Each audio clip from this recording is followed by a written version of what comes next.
Today, we're going to talk about NAR, the National Association of Realtors. We want to talk about who they are, what they represent, and also how their track record is and what they're saying today. Hit the subscribe button. Let's get started. The National Association of Realtors is a professional organization representing 1.3 million members with some kind of professional interest in real estate. It can range from brokers, salespeople, property managers, appraisers, counselors, and just anybody else that is engaged in the real estate industry in some form. When you get a real estate license, you get licensed via your state professional licensing requirements, and you are forced to join the National Association of Realtors, and then you join a local board of realtors. Now, the NAR mission statement is very clear. The core purpose of the National Association of Realtors is to help its members become more profitable and successful. So if you are a consumer and you read any data promulgated by the National Association of Realtors, you have to keep this in mind. Their mission is about themselves and retaining the profitability of their members and the organization as a whole, and their members are commission salesmen for the most part. You can't give me the right to be a human being. I'm born with that right. Now you can keep me from having that if you've got all the policemen and all the jobs on your side.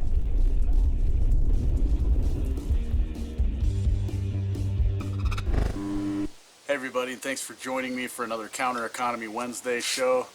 On this show, we're actually going to be kind of concentrating on the rigged system. You know, it's really hard for us to break away from this system that we've all become so reliant on. A lot of us believe we are forced to, and possibly even are forced to stay in this system, at least temporarily.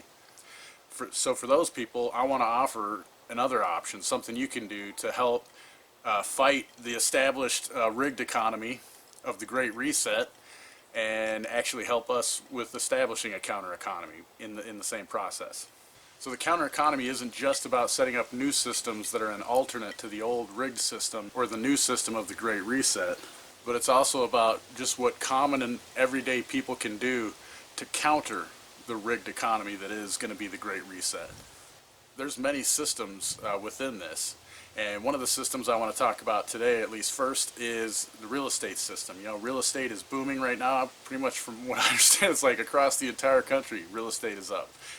And that's a whole thing we could devote a whole show to that. But I want to focus on just a few things that came up in my personal life with someone I know who's selling their house right now. I want to share a little bit of kind of what their experience is. So the first thing is, you know, if you're not going to do it yourself and you're going to use a real estate agent, obviously that's part of the rigged economy system. It has to go through a licensing. And most of us know that the licenses don't mean anything other than they're asking permission from the ruling class to conduct business.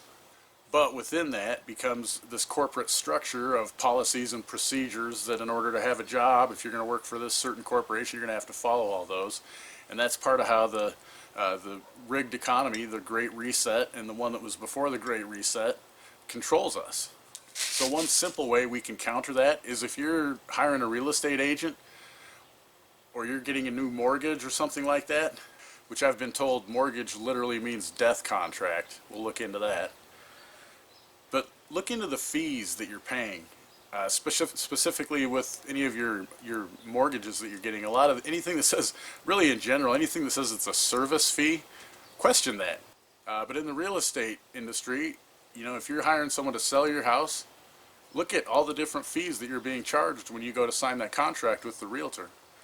Are those something you have to pay? Just ask them simply, oh, what about this fee? Is there anything we can do to get that a little bit lower? You don't have to be rude about it or confrontational. Just simply ask, is there anything we can do to get that lower? Why is it wrong for us to question things and try to preserve our property and everything that we've earned? In the story I'm referring to, my friend was able to get some of those transactions reduced simply by questioning them, or possibly even have the buyer pay for those rather than the seller. So that's my point, is we can counter a lot of these fees that are just things that take our resources from us, that are meaningless, and we shouldn't be paying them. But we don't question them, so we just pay them for the most part. And standing in your own authority, having self-governance and questioning some of that stuff and not just accepting it, and taking responsibility for your own actions instead of handing the authority to your actions over to someone else, is really important in the counter economy. We need to start doing that within the established economy as much as we can.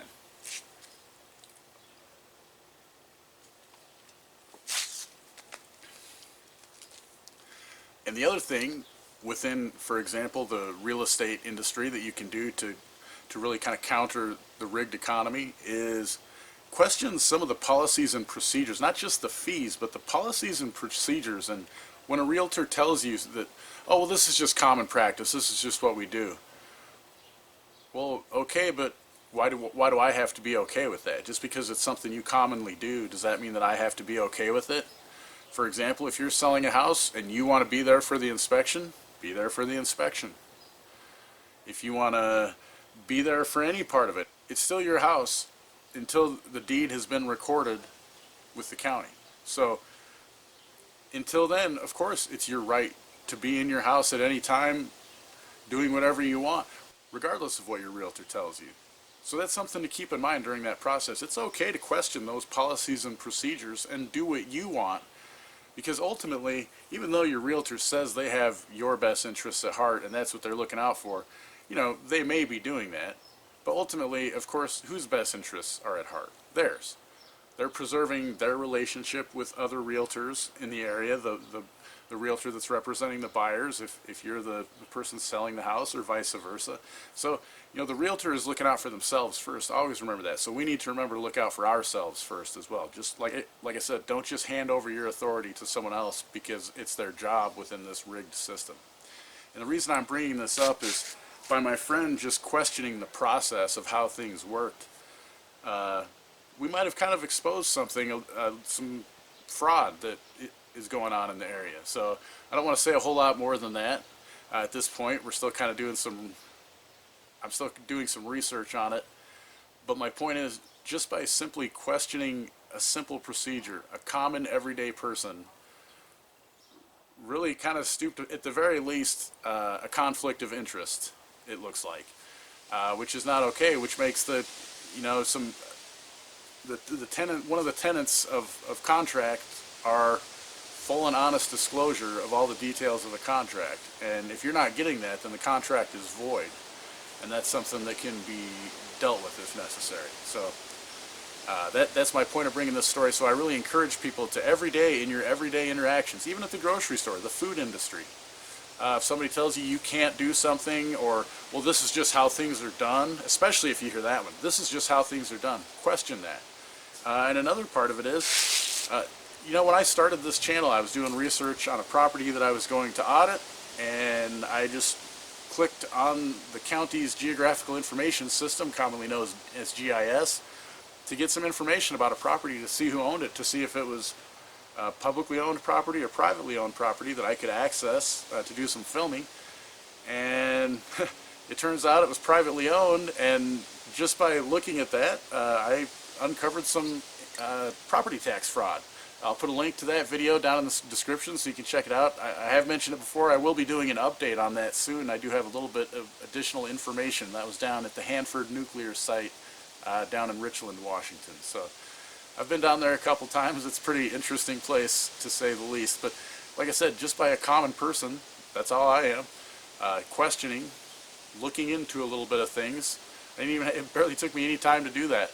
I uncovered some property tax fraud, and my friend possibly uncovered some real estate fraud going on.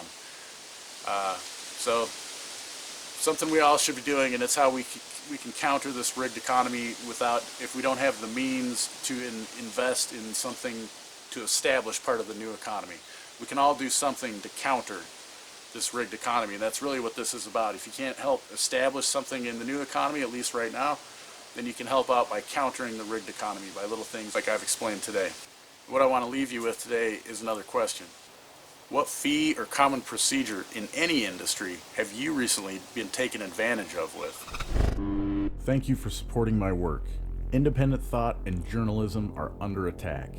If you want to fight censorship and promote independent thinking and freedom, we need your support. It's not just me. All truth-minded content creators are getting pushed off of the most popular and censorship-loving social media platforms. You can support me by making a donation of cryptocurrency. I have multiple wallets listed in the description of every video. If you still love your international banksters fiat currency, I have links to PayPal, Venmo, and Cash App listed as well.